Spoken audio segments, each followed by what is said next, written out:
जीवन एक प्यास है, सभी को कुछ तलाश है। जीवन एक प्यास है।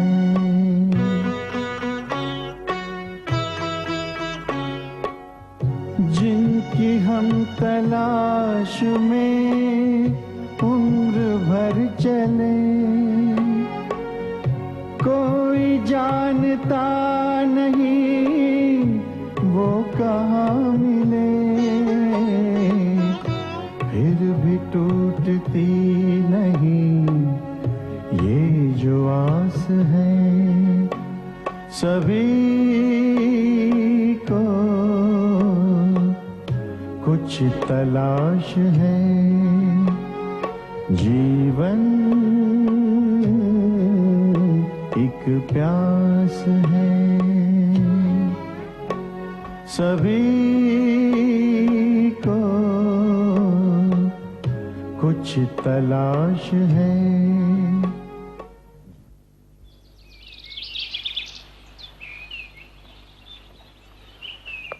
नमस्ते सर।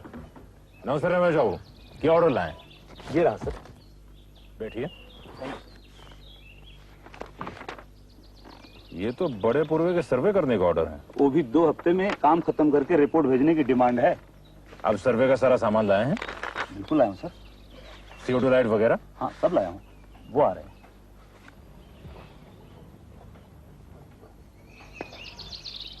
ये बड़े पूर्व है कितनी दूर यहाँ से? होगा कोई 25 कोस। 1.5 दिन जाने में और 1.5 दिन आने में। और सर्वे काम में जितना टाइम आप लगाएं। आपके ख्याल से कितना वक्त लगेगा? काम तो 20-22 दिन का है, मगर जब 2 हफ्ते में रिपोर्ट मांगी है। 2 हफ्ते में रिपोर्ट मांगी है तो 2 हफ्ते में रिपोर्ट तैयार हो जाएगी। मैं भी तैयार हो जाता हूँ। Okay sir. भवानी। जी साहब। अरे भवानी, मेरी बैग तैयार कर दो, हम इसी वक्त रवाना हो रहे हैं। जी अच्छा साहब। तब तक मैं चिट्ठी लिख देता हूँ। अभी तक अपने पहुंचने की खबर नहीं भेजी मैंने। क्या अपने पहुंचने की खबर चिट्ठी से भेजेंगे सर? हाँ, क्यों? 10 दिन में पहुंचेगी चिट्ठी। पहले हरकारा यहाँ से हेड ऑफिस ले जाएगा, फिर वहां से शहर जाएगी, फिर शहर से पोस्ट के हवाले होगी। टेलीग्राम कर दीजिए सर, वरना घर वाले खामखा फिक्र करेंगे।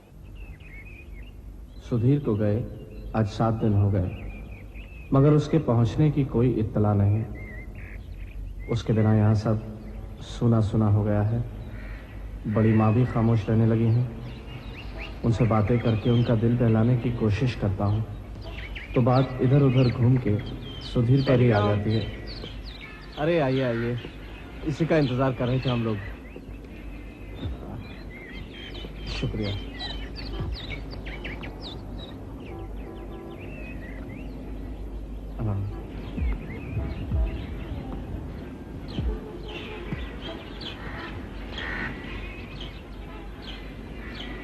किसका टेलीग्राम है? सुधीर का। बाप रे, किस जंगल में गया है। टेलीग्राम आने में 5 दिन लग गए। लो बड़ी माँ को दिखा दो, उनकी चिंता दूर हो जाएगी। जरूर।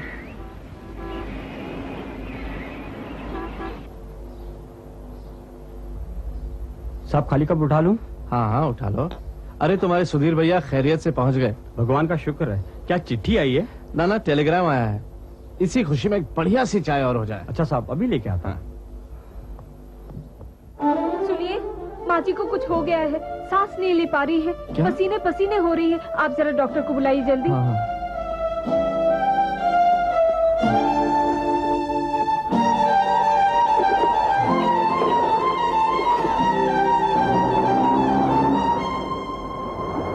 आइए डॉक्टर साहब, आइए जरा जल्दी आइए।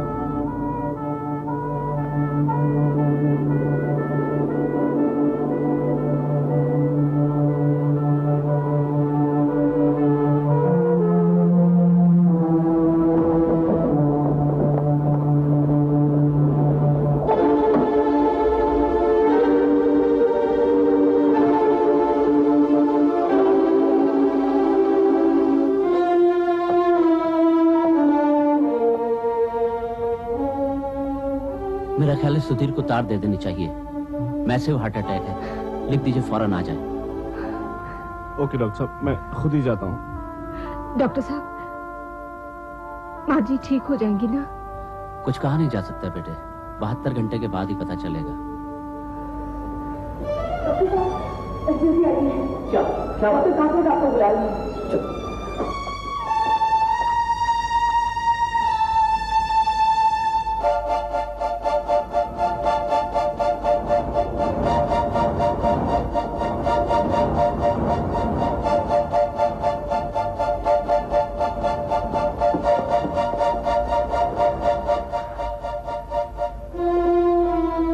शंकर बेटे, मुझे लगता है शायद वो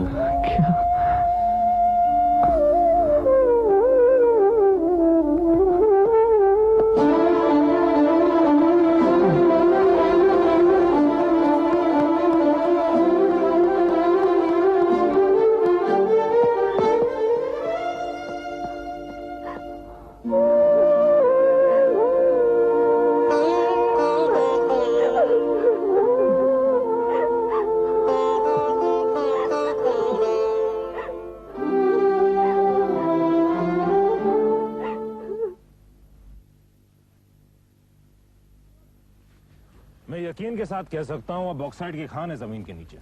सर, अगर ये बात सच है तो बड़े पुरवा तो साल 2 साल में बहुत तरक्की कर जाएगा सर। जरूर करेगा, जमीन सोना उगलेगी।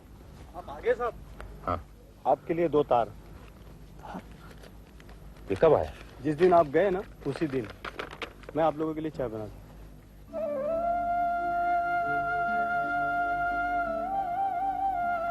सब ठीक तो है सर? माँ की तबीयत ठीक नहीं है। और सर ये दूसरा वाला?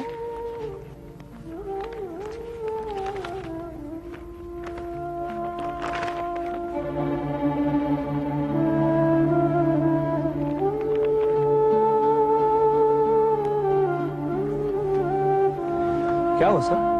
क्या हुआ?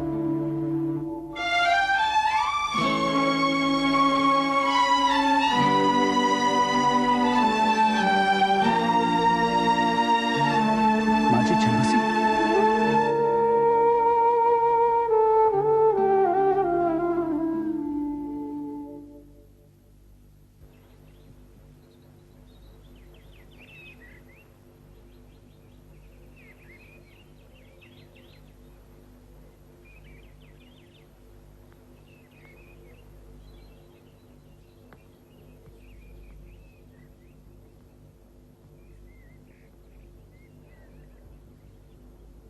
कब तक ऐसे घर में बैठे रहेंगे? क्या सोचते रहते हैं हर वक्त? विद्या, मैं अपने आप को दोषी महसूस करने लग गया हूं। माँ बेटा सुख शांति से घर में रह रहे थे, ना हम लोग आते यहाँ, ना वो हमारे सहारे माँ को छोड़कर जाने की बात सोचता। कम से कम बड़ी माँ के अंतिम समय में तो उनके पास होता वो। होली को कौन टाल सकता है? अब तो मुझे सुधीर भैया की चिंता खाई जा रही है। देखो ना, 3 हफ्ते होने को आए हैं, हमारे एक भी टेलीग्राम का जवाब नहीं दिया उसने। पहले माँ की बीमारी का और फिर उनके देहांत का। मेरा मन कहता है जरूर कुछ हो गया है। क्या बात होगी? अरे जो लड़का अपनी माँ की खातिर अपने कैरियर को भुलाए बैठा हो, जो एक पल के लिए उनसे दूर नहीं रहता था, उसे ऐसी कौन सी मजबूरी हो गई कि अपनी माँ की अस्थियों तक को गंगा मैया के हवाले करने का ख्याल नहीं आया? मेरे मन में शंकाएं उठ रही हैं। भगवान न करे उन पर कोई मुसीबत ना आन पड़ी हो। हाँ तो 2 शब्द लिखकर खबर तो कर सकता था ना। क्या उसे नहीं मालूम हमारी क्या हालत हो रही होगी?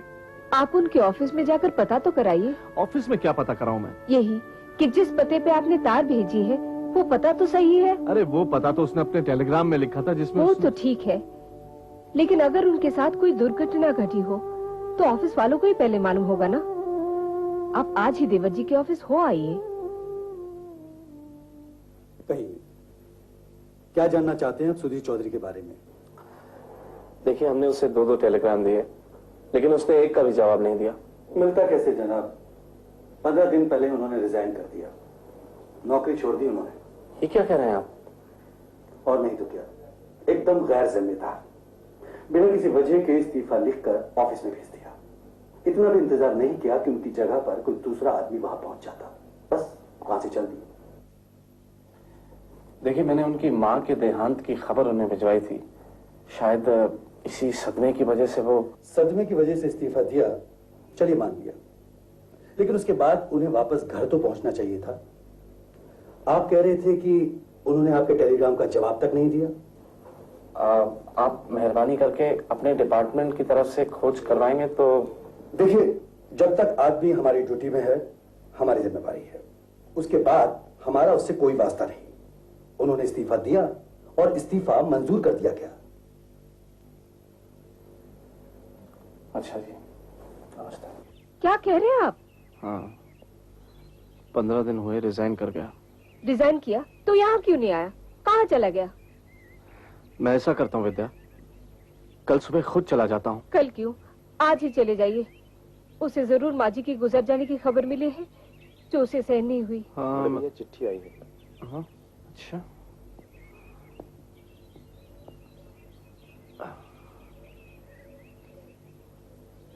किसकी चिट्ठी है? सुधीर की। सुधीर की? हाँ। पढ़िए, जोर से पढ़िए। शंकर भैया प्रणाम। यहाँ आते ही मुझे सर्वे के लिए जंगल में जाना पड़ा। 15 किलोमीटर घने जंगल का रास्ता तय करके जिस दिन मैंने पहला पड़ाव डाला, शायद उसी दिन माँ को हार्ट अटैक हुआ। 5 दिन के बाद जब मैं वापस कैंप में लौटा तो आपकी दोनों टेलीग्राम्स मेरी राह देख रही थी। पढ़ के मुझे लगा मेरा सब कुछ खत्म हो गया। जिस घर में माँ को जीता जागता छोड़ के आया था, उस घर में लौट के आने की हिम्मत नहीं जुटा सका शंकर भैया। और अब वो घर भी कहाँ रहा जिसमें माँ ही ना रही। अपने विचारों की तरह तब से मैं भी भटक रहा हूं। यूं भटकने में मुझे थोड़ी शांति मिल रही है। कहीं एक जगह पर एक रात से ज्यादा ठहरता हूं तो मन व्याकुल हो जाता है। आज सवेरे अचानक इस छोटे से स्टेशन पर उतर गया जहां बैठ के आपको ये चिट्ठी लिख रहा हूं। मगर जब आप ये चिट्ठी पढ़ रहे होंगे तब मैं यहां नहीं होऊंगा। शंकर भैया, समय हर आघात का सबसे बड़ा मरहम होता है। देखना है कितना लंबा समय लगेगा जब मेरे मन की पीड़ा कम होगी। भाभी को मेरा सादर प्रणाम कहिए।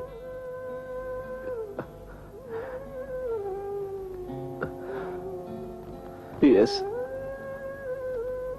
आपकी तरह मैंने भी डायरी लिखना शुरू कर दी है, मगर मैं खुद को ढूंढने की लालसा में डायरी नहीं लिख रहा हूं। मैं तो डायरी लिखते हुए जैसे सब कुछ माँ को बताता हूं। बताओ अब मैं क्या करूं विद्या? इस पागल ने तो मुसीबत में डाल दिया। देखो कहीं लिखा है, कहां से आई है?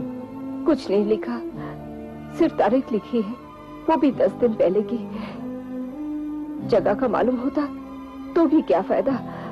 उसने तो लिखा है जब आप ये चिट्ठी पढ़ रहे होंगे तो वो वहां से चला गया होगा। उसमें देखो लिफाफे में पोस्ट ऑफिस की मोहर पे। ठीक से पढ़ा ही नहीं देता। कुछ सावन है जगह का नाम। जसपाल जी, यही है पूरी कहानी। क्या नाम बताया आपने? सुधीर चौधरी। ये नाम कुछ सुना हुआ सा लगता है। और आपने कहा कि वो बांसुरी बड़ी अच्छी बजाते थे। जी हाँ। 10 साल पहले मैं तहसीलदार था। यहाँ एक लड़की को लेकर स्कैंडल हुआ था जिसमें एक बंबई से आने वाला लड़का शामिल था। अब वो आपका भाई था या नहीं ये मैं कह नहीं सकता। अब एक काम कीजिए, PWD रेस्ट हाउस का एक चौकीदार है, वो यहाँ का पुराना आदमी है, शायद वो आपकी कुछ मदद कर सके। लेकिन एक बात, आप उसे ये मत कहिए कि आप बंबई से आए। क्यों? वो क्या है कि बंबई वालों की बेबाकी को बेशर्मी समझते हैं यहाँ के लोग। मुझे अब जाना है, मैं आपके साथ एक आदमी भेज देता हूँ, वो आपको PWD के रेस्ट हाउस तक पहुंचा देगा। Thank you very much.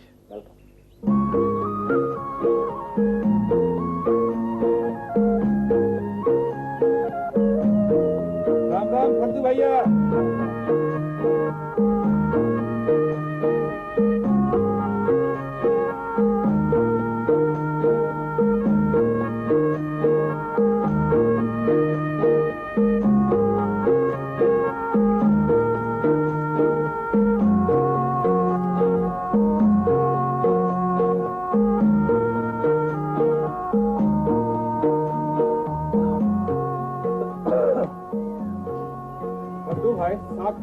सा कमरा खोल के दे दो। क्या साहब कोई सरकारी अफसर हो तो कोई चिट्ठी विट्ठी लाए हो तो कमरा वमरा नहीं मिलेगा। अरे एसडीओ साहब का चिट्ठी है मेरे पास, ये एसडीओ साहब के दोस्त है। अरे तो पहले क्यों नहीं बताया? आओ साहब आओ भीतर आ जा आ जा।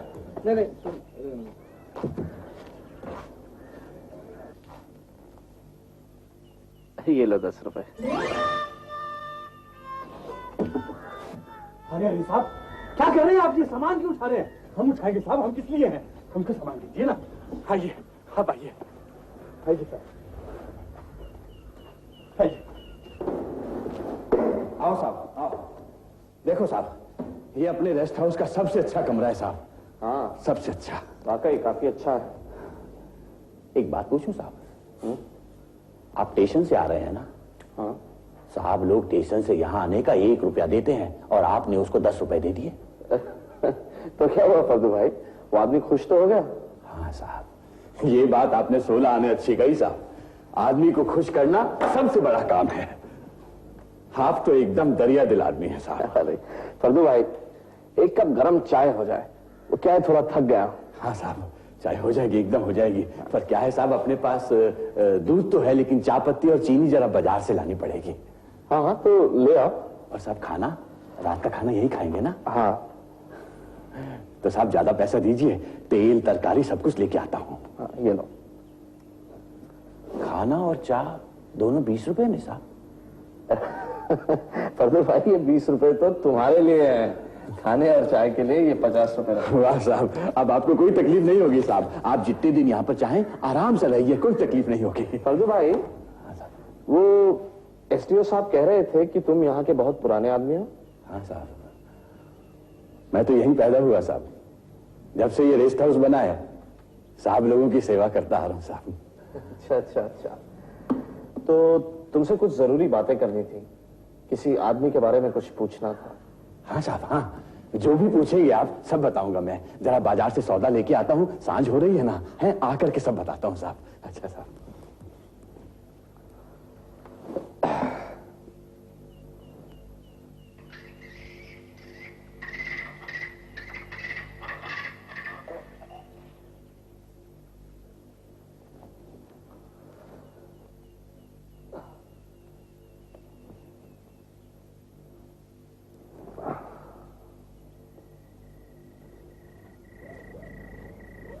आओ साहब आज हमारे हाथ के फुलके खाओ, अपने घर का खाना भूल जाओगे साहब।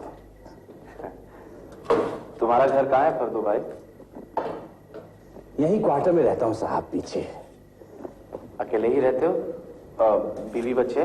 बीवी तो हमारी गुजर गई साहब, 6 बरस हो गए। अब तो बस अपने बेटे के साथ रहता हूँ। हमारा एक बेटा है साहब कन्हैया, फॉरेस्ट डिपार्टमेंट में काम करता है। बहुत अच्छा ड्राइवर है साहब, जीप चलाता है। अच्छा एक बात बताओ फर्दू भाई। हाँ साहब। तुम किसी सुधीर चौधरी नाम के नौजवान को जानते हो? क्या नाम बताया साहब? सुधीर चौधरी, गोरा सा लंबा सा। नहीं साहब ये नाम तो कभी नहीं सुना हमने। सर आप ठीक से याद करो फर्दू भाई। कुछ याद नहीं पड़ता साहब। आप खाना खाओ साहब, ठंडा हो रहा है। मैं जरा बाजार से बीड़ी बीड़ी लेकर के आता हूँ। ये छोटा कस्बा है साहब, दुकानें जल्दी बंद हो जाती हैं इसलिए।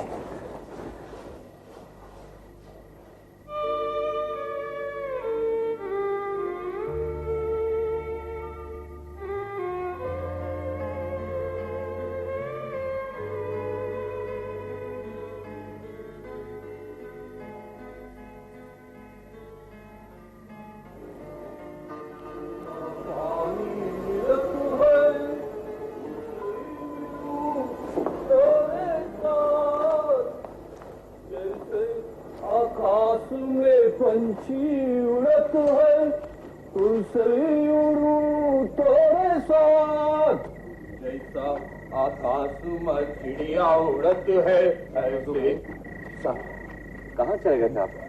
मैं इंतजार कर रहा था। आओ इधर आओ।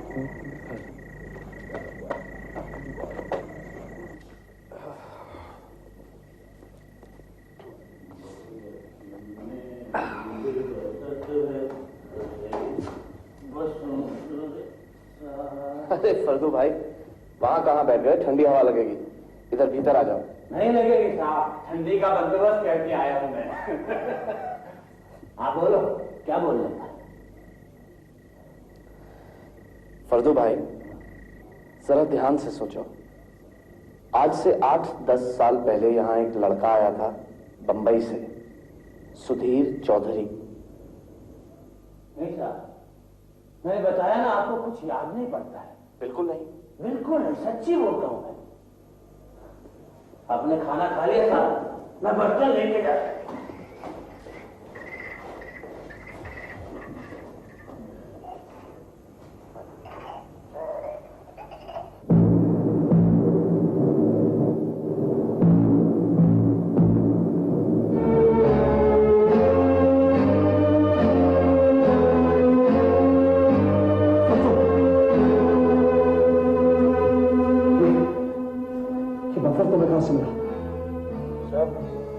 एक आदमी आया था जो अपना सारा सामान छोड़ के भाग गया था।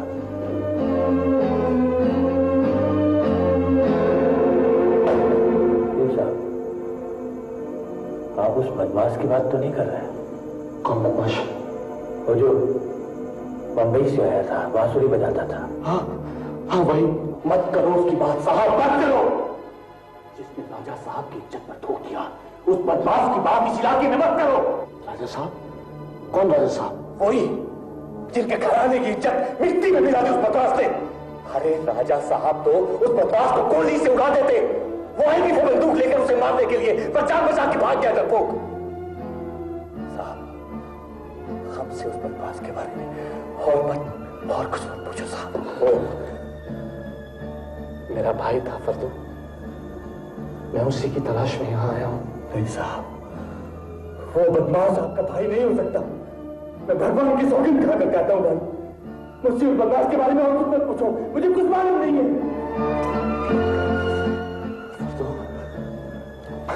तुम जो चाहोगे मैं सेवा करूंगा तुम्हारी, मुझसे कुछ मत छुपाओ। नहीं साहब, मैं कुछ छुपा नहीं रहा, मैं सच्ची बोलता हूँ। इस बारे में अगर कोई कुछ जानता है तो लखीमपुर के मिसिर जी जानते हैं। राजा साहब तो मिसिर जी को भी गोली मार देते, उन्होंने उस बदमाश को बना दी थी ना अपने घर में। पर दोनों की किस्मत अच्छी थी, उन्हें मारने से पहले ही राजा साहब स्वर्ग सिधार गए। आपने तो हमारा नशा ही उतार दिया साहब। अब तो ठंड भी लगने लगी है।